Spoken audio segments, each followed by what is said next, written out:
Hello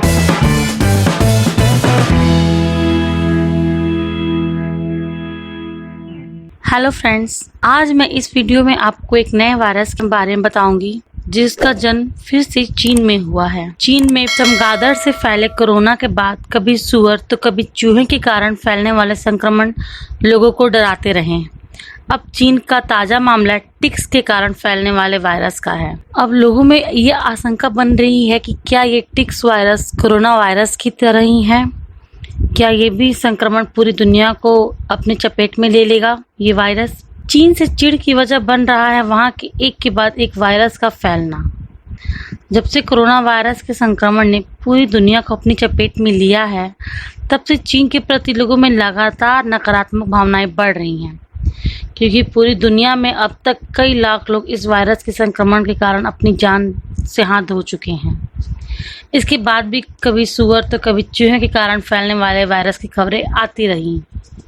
इस समय जिस वायरस का संक्रमण बढ़ रहा है उसका नाम है टिक बॉर्न वायरस। यह कोई नया वायरस नहीं है, बल्कि साल 2009 में भी यह वायरस चीन में एक बार फैला था। तब इस पर नियंत्रण कर लिया गया था और अब एक बार फिर इसने लोगों को संक्रमित करना शुरू कर दिया है। यह वायरस दो तरीकों से इंसान में फैल रहा है। ऐसे तो ये टिक वायरस एक फ्लाई इंसेक्ट है जो जानवरों में पाया जाता है, जैसे कुत्ते, बिल्ली में आपने देखा होगा कि ये उसमें छिपे रहते हैं, जिन्हें हम खटमल भी कहते हैं।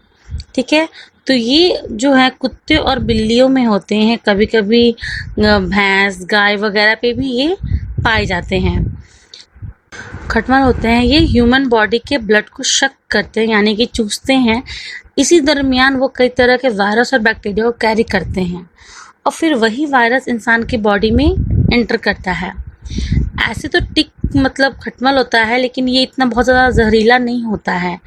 लेकिन वैज्ञानिकों का कहना है कि कभी कभी ये वायरस काफ़ी खतरनाक रूप ले लेते हैं, जिससे इंसानों की मौत भी हो जाती है। ऐसे तो चीन में टिक बॉर्न वायरस से संक्रमित मरीजों का इलाज कर रहे डॉक्टर्स का कहना है कि टिक बॉर्न वायरस एक तो टिक्स के काटने से फैल रहा है, साथ ही यह ह्यूमन टू ह्यूमन ब्लड और म्यूक्स के जरिए फैल सकता है। हालांकि यदि समय रहते ध्यान दिया जाए तो इस वायरस का इलाज संभव है, यानी कि ये भी कोरोना वायरस की तरह ही एक दूसरे से ह्यूमन टू ह्यूमन ट्रांसफर है। ये इसके क्या लक्षण हैं? इस टिक के काटने से हमें क्या क्या लक्षण दिखने लगते हैं? तो पहली बात कि जब ये टिक काटता है तो उस स्थान पे लाल निशान बनाते हैं और उसमें खुजली होने लगती है और फिर धीरे धीरे आपको बुखार और थकान का रूप ले लेता है। चीन में जिन लोगों को अभी तक टिक बॉर्न वायरस ने अपनी चपेट में लिया है, उसमें शुरुआती स्तर पर बुखार और खांसी देखने को मिली है। इसके साथ ही बहुत ही अधिक कमजोरी महसूस होती है। डॉक्टर्स ने जब इन मरीजों का ब्लड टेस्ट किया तो उसमें पता चला कि इनके शरीर में प्लेटलेट्स काउंट काफ़ी कम हो गए हैं, यानी कि इसके प्लेटलेट्स भी काफ़ी कम होते हैं इस टाइम पे। साथ ही इनके रक्त में ल्यूकोसाइट की गिरावट भी देखी गई है। कुछ पेशेंट्स को टिक के काटने से हुए इस इन्फेक्शन के चलते 1 महीने तक भी हॉस्पिटल में रहना पड़ा है। ऐसा नहीं है कि ये सारे सिम्टम्स एक जैसे ही हो कोरोना वायरस की तरह। इसके भी जो सिम्टम्स है वो हर एक पेशेंट में अलग अलग हैं। जैसे किसी को बुखार के साथ सिर में तेज़ दर्द होना और बहुत अधिक थकान होना और मांसपेशियों में दर्द होने जैसी समस्या भी हो सकती है। टिक से फैलने वाले इस वायरस के कारण गंभीर बुखार के साथ थ्रोम्बोसाइटोपेनिया सिंड्रोम भी हो जाता है। यह सबसे पहले 2009 में फैला था। चाइनीज़ मीडिया और चीन के प्रमुख अखबार ग्लोबल टाइम्स के अकॉर्डिंग इस समय वायरस जो है चीन के 2 अलग अलग प्रांत में है, जहां पे 37 और 23 लोग इसकी चपेट में हैं। वहीं इससे पहले 2009 में इस वायरस का आतंक देखने को मिला था। मेडिकल में इसका नाम जो है वो आपको SFTS के नाम से जाना जाता है, यानी severe fever with thrombocytopenia syndrome. मनुष्यों में SFTSV संक्रमण में एक उच्च मामले की मृत्यु दर जो है वो स्टार्टिंग में 30% तक होती है। रिसर्च के बाद बीमारी नियंत्रण और रोकथाम के लिए चीन के इंफॉर्मेशन सिस्टम के अनुसार SFTSV के मामलों की संख्या में काफ़ी वृद्धि हुई है।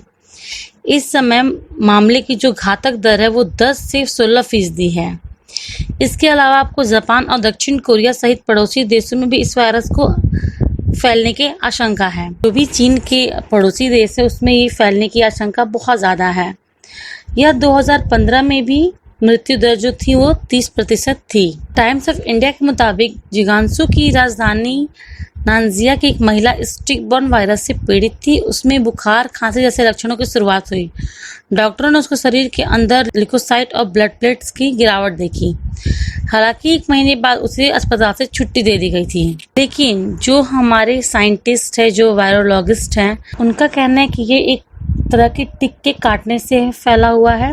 इन लोगों का कहना है कि इस वायरस के इंसान से इंसान में फैलने की संभावना को अनदेखा नहीं करना चाहिए। मरीज के ब्लड से या ये आपको ट्रांसफर हो सकते हैं। रिपोर्ट्स के मुताबिक डॉक्टरों ने चेतावनी दी है कि यह वायरस जो है ये यानी टिक काटने से फैलता है, इसलिए आपको बहुत ही ज़्यादा सावधान रहना चाहिए। हालांकि डॉक्टर का कहना है कि ऐसे वायरस के संक्रमण से घबराने की ज़रूरत नहीं है, पर फिर भी हमें इनसे बच के रहना चाहिए।